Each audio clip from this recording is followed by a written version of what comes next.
Hi, it's Anasika here, and today I am creating a project using the Keepsake kit with the exclusive die, and it's the Let It Be collection.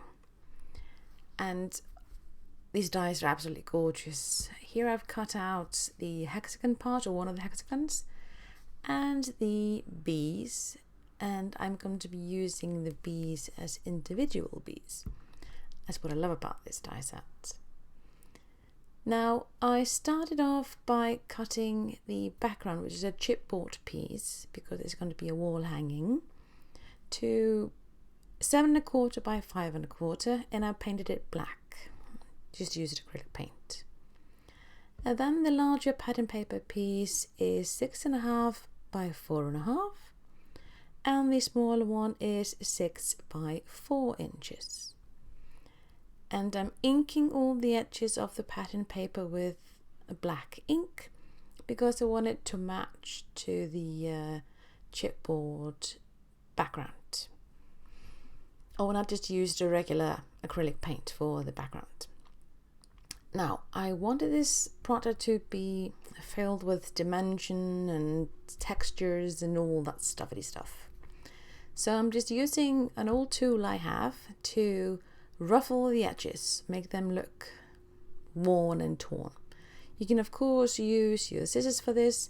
I would just not recommend using your favorite scissors because it can mean that they won't be as sharp in the long run. So if you have extra scissors, use those, not your favorite ones, just in case. And I'm just ruffling these up, not too much, but still enough to have a bit of texture and interest and all that vintagey goodness that you can. And now that I've done the basic edging, I'm using one of my detail scissors to create little notches on each and every corner and on the 4 sides of the pattern paper. There you go. And I'm just doing that to create more interest, more dimension, and also because I like being able to tuck things behind those little openings, just extra interest. And then when I'm done with that, I add more black ink to the edges, because when you ruffle up those edges, they do, of course, expose the white core. Of course. So this kind of limits that whiteness and just gives it extra texture and vintagey look and all that. And I used the same method for both of the patterned paper pieces.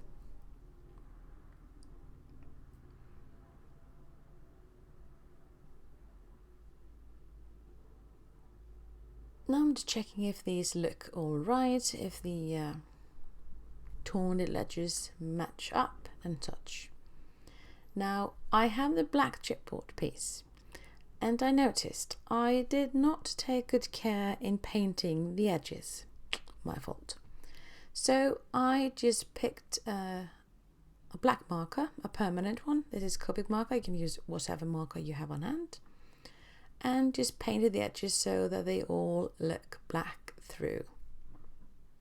You could of course use black chipboard if you have that as well, then you have no painting to do. And I want lots of dimension. Yes, have I mentioned that I want dimensions before? And I'm just using leftover chipboard pieces, cutting them down to size and using these as dimension. And for the smaller piece, I decided to use 2 layers, and for the larger one, I just used 1 layer. Now, I picked one of the sentiments from the ephemera pack as the sentiment for my wall piece, and I'm just inking the edges of that one just so that everything is matchy, I suppose. And since I want a lot of movement to this piece, I'm just using one of my tools to manipulate the paper to make it a bit more dimensional and more fluffy, I guess. You could also use just pencil. I want to put something heavy on my pattern paper pieces just to make sure that everything is sticking well together. And I use liquid adhesive to attach the chipboard pieces to the pattern papers. And I decided to use a strong double-sided adhesive for this part of the assembly. You can of course use liquid for everything or double-sided for everything. Just your preference or what you have. I guess I do like a combination of both, so I use a combination of both. Just make sure that everything is really stuck, and I recommend burnishing before taking the backing off the adhesive. And now it's just about removing the backing of the tape, and then I just apply the larger piece on the chipboard background, and I'm centering it ish. It's just, I'm not being too precise, just if it looks good, it's gonna be stuck there. And just burnishing again to make sure that everything is sticking together nicely, no air bubbles and such and stuff. You might not need to, but I do like to be extra thorough because I don't like things falling apart. Doesn't look good, does it? And then I just put that in the center ish again, and this will be my main piece of the work image itself. And then I decided to fussy cut several sunflowers from some of the papers in the collection, because when I look at it after I've stuck the larger pieces, I knew that I wanted a bit more dimension. So now I have the die cut of the honeycomb. I die cut it from gold cardstock and added another cardstock behind, so it's double, it's a bit more sturdy. And I'm just taking that towards the bottom ish to create a bit of a grounding, I guess, for the sentiment. Beautiful die, and I like how the gold looks. And then I have the sentiment, and I used foam dots for that, and I put 2 foam dots in the middle of the sentiment, just for added dimension. And then I'm just doing the same thing as I did with the sentiment with the flowers, just manipulating them a little bit so they look a bit more dimensional and I guess lifelike-ish in a way.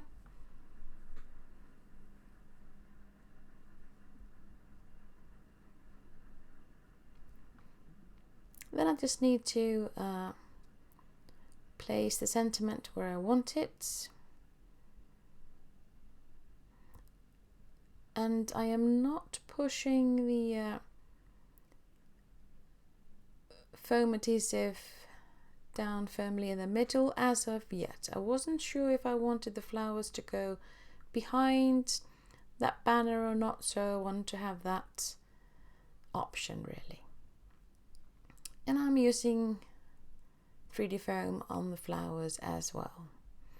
And I'm just sticking and tugging them where I think they will look good and add to the dimension of the whole piece. I want to keep this simple but still full of interest and dimension. And those will look good on a frame or just as a simple wall hanging or on a shelf above a fireplace, wherever one wants really. I'm just figuring out where I want this half a flower to go, and I decided it would look cute if it was coming from behind as well,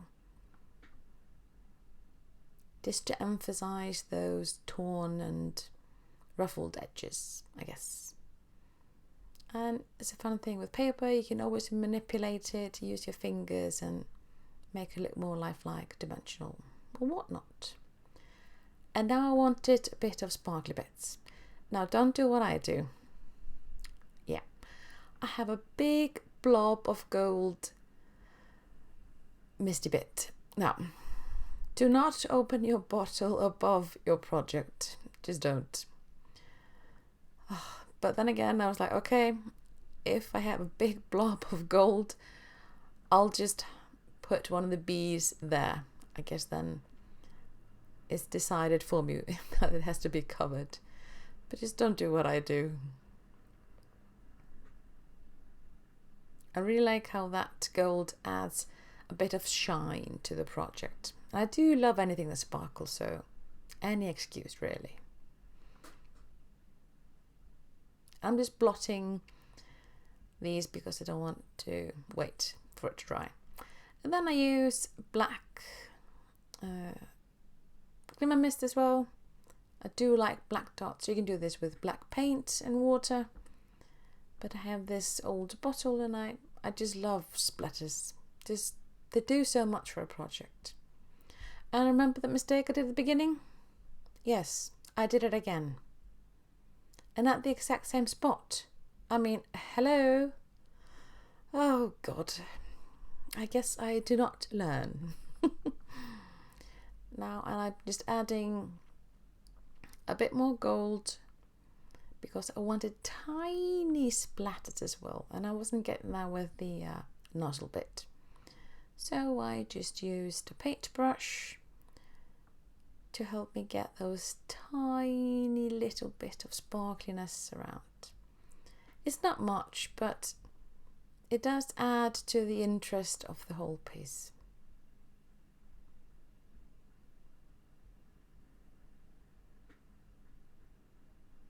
And now that I've done all the sparkly bits and the splatters, I'm again just dotting off the black ones because, like I mentioned before, I don't like waiting. I could have left it to dry or used a heat gun, but yeah, I didn't. So if you're impatient like me, just blot it off. Now all I need is to add those pretty little bees. I love this. You cut a strip of bees, but it's so easy to create loads of individual ones. Love that option. And I'm just using a bone folder to manipulate these little bees just to make the wings a bit more dimensional.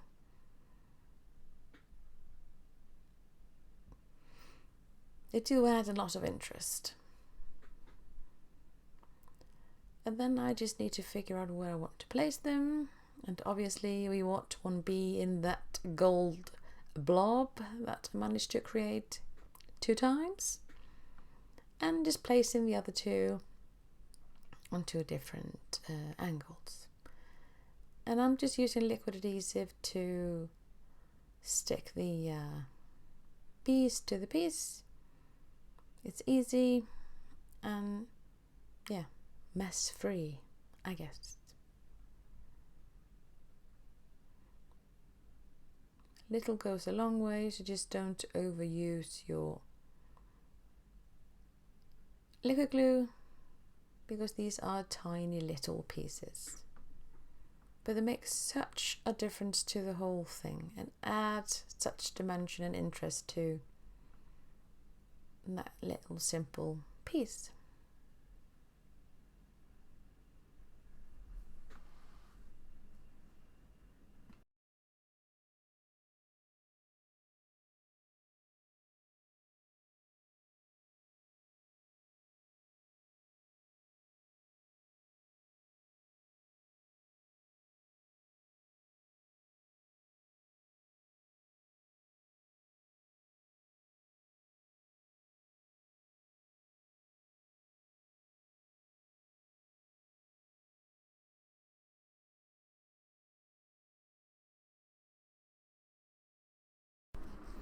And now that all my bees are in their spots, I am using the negative pieces of the hexagon die cut to create sparkly visual interest.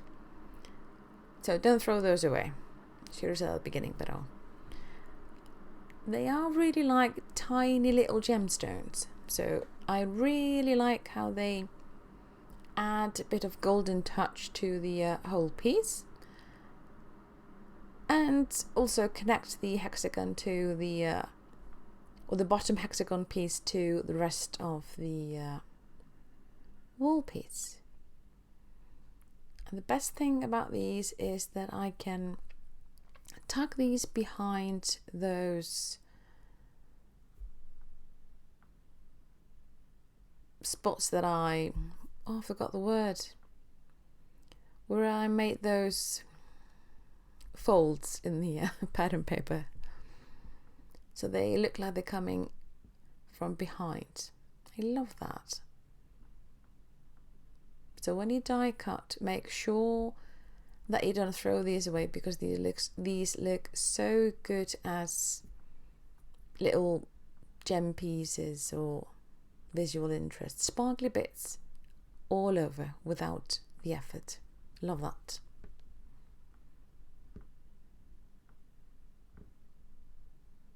The only problem with me with these is that I might use too many because they're so pretty and they're sparkly. But I tried to go for 2 clusters of 3 and then 2 clusters of 2 pieces.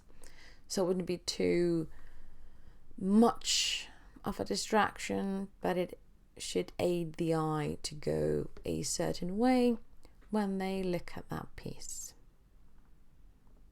Let's see. Well, that's a problem that I do have with anything sparkly bits, is that I have a hard time stopping. And that's the piece done, really.